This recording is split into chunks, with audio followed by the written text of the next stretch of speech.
Ayan. Ay, partner, ba? Tayo sunod po, makakapanayan po natin, makakapanayan po natin sa kabilang linya si Miss Tricia Terada, ang Head of Communications ng AirAsia Philippines. Magandang araw po, Miss Trish. Magandang araw po. Hello, magandang araw at magandang hapon sa inyo, Jello at Ann. Maraming salamat po, Ma'am Trish, at nabigyan niyo po kami ng oras at dito sa pagkakataon ngayong araw na ito, ano. Ma'am Trish, meron po kayong meron po kayong mga update diyan ho sa AirAsia na itong terminal. Ano po ba yung mga dahilan ng paglipat ng international flight diyan ho sa inyo sa AirAsia mula ho sa Terminal 3? Yes. Itong paglipat po kasi ng iklaro lang po natin na yung ililipat lang po na flights ay yung mga international flights simula po March 29, 2026. So all international flights lang po yung maaapektuhan nito. Pero yung domestic flights natin sa Terminal 2 pa rin naman po. So yung mga international flights mula Terminal 3 malilipat sa Terminal 1 simula po March 29, 2026. Ngayon po doon po sa tanong nyo kung bakit po tayo lilipat. Well, part po kasi ito nung improvements na ginagawa ng NAIA Infrastructure Corporation or ng NNIC para mas ma-optimize natin yung terminal operations and para rin mas ma-improve yung serbisyo na mabibigay sa ating mga pasahero. So ito first phase pa lang ito nung transfers na mangyayari na iya and kasama nga po dito si Isha. Yun. Paano naman po makatutulong ang reassignment program na ito ng NNIC para mapabuti ang passenger experience po sa NAIA? Well, makakatulong po to dahil ngayon mas seamless na yung operations. Kumbaga yung congestion mas baba dito sa area na to sa NAIA Terminal 1 and in terms of flights po namin mas ma-optimize namin yung pagdating ng mga eroplano dahil yung mas malapit po siya sa operations natin. Ayun. So Miss Trish, since na ito naipaliwanag niyo na yun nga na mula sa Terminal 3 ng NAIA ay ililipat na ho ang sa Terminal 1. Tama po, ma'am? Yes, correct po. Simula po March 29. Opo. Simula March 29 po. Ano na po, ma'am, yung mga hakbang na ginawa nyo para maipaalam sa publiko na mayroon kayong ganitong klaseng pagbabago at meron na po ba kayong mga reklamo na natatanggap tungkol sa bago nyong panuntunan? Wala naman pong reklamo. Pero so far po, ang ginawa po namin ay in-announce na po namin itong mangyayaring shift together with NNIC.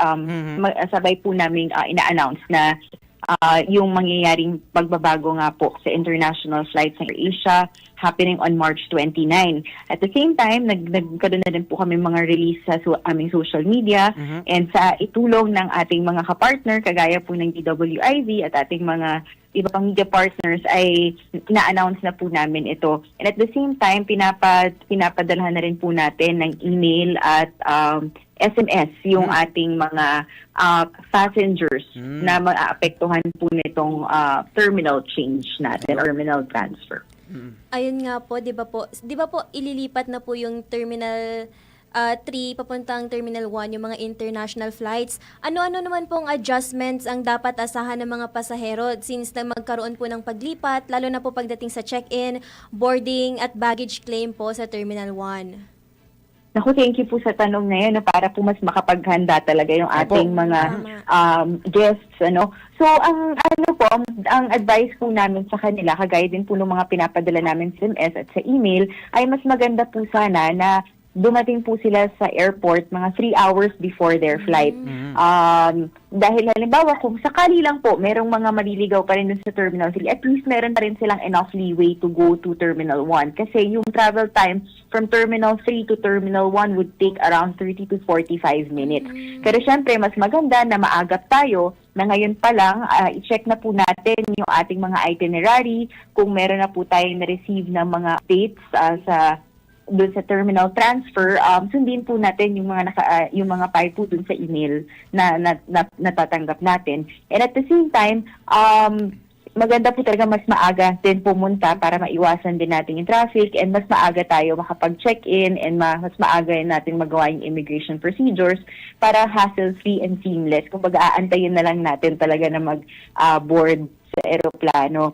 And at the same time, ngayon din po, kung sa mga kailangan po ng assistance from Terminal 3 going to Terminal 1 naman, meron pong nakalaan na shuttle ang ating NNIC that's free of charge.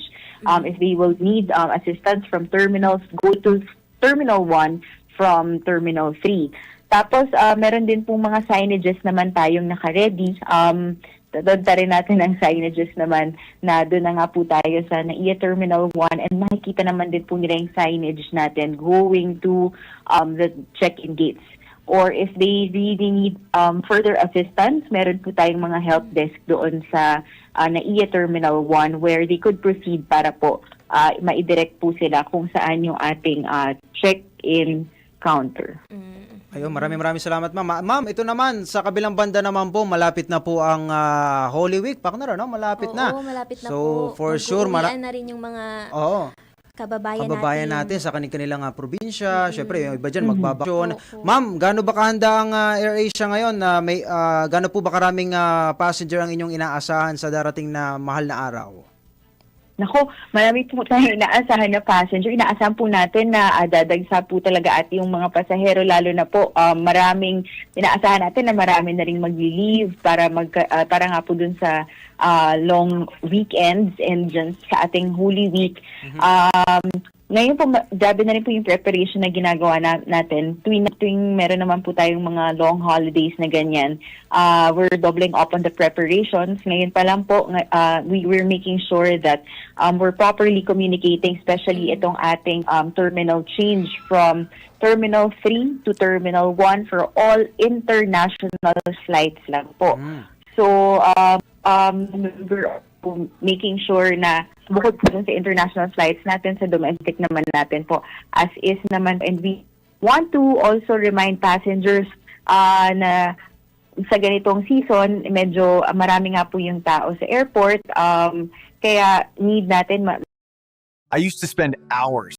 Nako, marami po tayong inaasahan na passenger. Inaasahan po natin na dadagsa po talaga at yung mga pasahero, lalo na po inaasahan natin na marami na rin mag-leave para nga po dun sa long weekends and dyan sa ating Holy Week.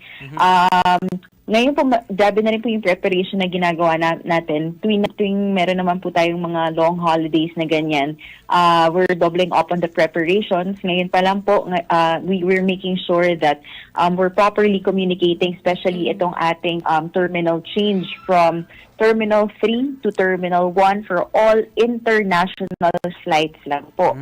So, we're making sure na bukod po sa international flights natin, sa domestic naman natin po as is naman. And we want to also remind passengers na sa ganitong season, medyo marami nga po yung tao sa airport. Kaya need natin mas agahan pa natin yung punta sa airport para maiwasan natin yung mga na malate tayo sa check-in dahil asahan natin na marami pong mag-check-in that time. At pinapayuhan din po natin lahat na i-maximize yung feature ng ating application, ng ating app para pwede na po kasi gawin yung mga online check-in. Mas maganda po yun para mas po tayo save ng time. Kung para hindi na po natin kailangan pumila, kung bag drop na lang pagdating sa ating mga check-in counters o kaya naman ay magamit natin yung ating e-boarding pass. So, mas makakatulong po yun para makaiwas tayo din doon sa mahabang pila and yung sa in terms of traffic naman, mas mainam po talaga na umalis ng mas maaga during this season para maiwasan natin yung aberya. At saka lagi po namin pinapayo kasi ang isa po sa lang napapansin din namin na struggle ng mga passengers natin ay yung baggage allowance. Di ba po kapag nasa check-in counter kasi, minsan doon lang nila nalalaman na over baggage na pala sila or sobra na yung weight ng baggage nila. So, pinapayuhan po namin sila na i-check po nila in advance yung baggage nila, timbangin, and at the same time, kung nakita na po nila ng sobra, mag-purchase na po o na agad ng extra baggage allowance. Bakit po namin pinapayo yun? Kasi ang struggle po madalas kapag doon nalaman sa check-in counters na overweight yung bagahe nila o sobra yung weight ng bagahe nila,